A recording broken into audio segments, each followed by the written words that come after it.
Hello everyone, my name is Teresa Ikpeyong. Today I'm starting a series of stories. I'll call it Chronicles of a Mature Single Christian Lady.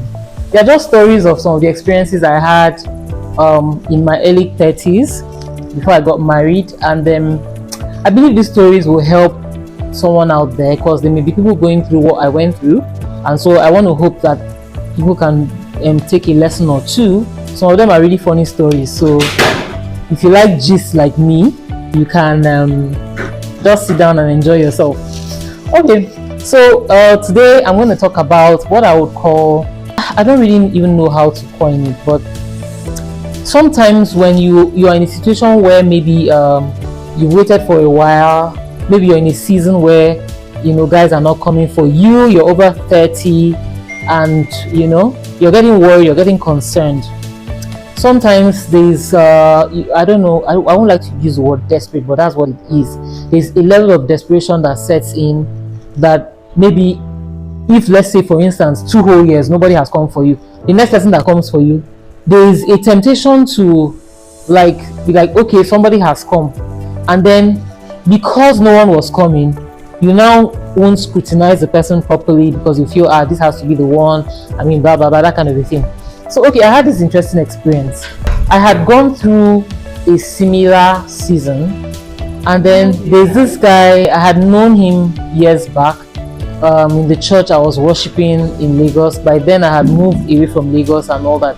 So this guy now asked me out, and he checked all the boxes, like genotype, check, has money, which is important to girls, check, he's God-fearing, check, he has a good heart, he's kind, check. He checked all the boxes, but my issue was that he did not speak well. He didn't used to speak well, and God, I don't even know, I just sat down and be like, so you're really going to reject somebody because he does not speak well? Is it so important in the grand scheme of things? I was just really confused and all that. And honestly, if that guy had met my family, they would have approved him because he checked, okay, fine, maybe physically I was slightly taller. It's not as if everything was just perfect, but he was good. He was a good guy. There was really no reason why I should have refused, but I was like confused. So I prayed about it, and after praying about it, a name dropped, like, talk to this person. So I now called the person and spoke with the person, and the person was like, first thing the person asked me was that, do you know this guy's purpose? And I was taken aback because I consider myself to be the purpose madam. Like, I'm always hampering on purpose and stuff, and it never even occurred to me that, look, what am I going to be doing in this guy's life? Maybe I'm supposed to be helpmate, so do I even know what the guy wants to do before I now go and just marry the person? So I just used that opportunity to ask him. I'm like, okay, so what do you plan to do, blah blah blah. This guy was a businessman, he was making money and all that. And so after speaking with him, he told me he was giving me more of his long-term business plans, which wasn't bad. Actually, it wasn't bad, but the more he talked, I now just didn't see myself with him. Like, in my mind I was like, is that it? Because I think I had always imagined myself being a wife to somebody who was really kingdom minded. Not as if this guy wasn't kingdom minded, at least he was given to the work of God and stuff like that. He loved the Lord, he was a good Christian and everything. But when I asked him that question and he told me that, I just realized that this is not really working for me. And saying no to him then was a very big sacrifice for me. I won't even lie to you, because the pressure was real, man. The pressure was real. Like, I don't want to go into details of the things he asked me to do, but these are things that any girl would have wanted. Someone comes to you and like, oh yeah, come, see our house here. I left your room, I left the kitchen because I want you to design it yourself.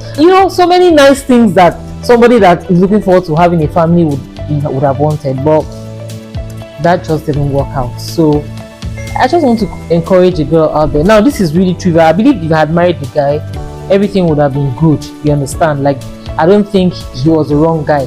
I didn't really have any negative feelings about him. But there are people you marry, and you have like 100%, 80%, I believe that I know the guy would have supported what I was supposed to do, but I think that I may not have been very fulfilled, being married to this person. And when you're not fulfilled, the Bible says, can two work together except they be agreed?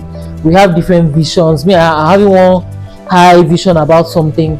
He's doing his business, and then imagine I meet another guy who thinks the way I think. This is how people get into trouble.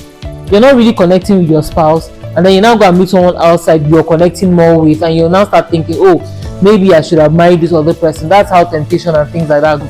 So I just want to encourage someone out there. You may have been in a dry season. Please, the next person that comes to ask you out, don't just jump into it. Calm down, pray, do your findings, you understand, and all that, and then I believe that God will guide you to the right person. If you enjoyed this story and you want more of similar stories, look out for this series. You're really going to enjoy it. Thank you for your time.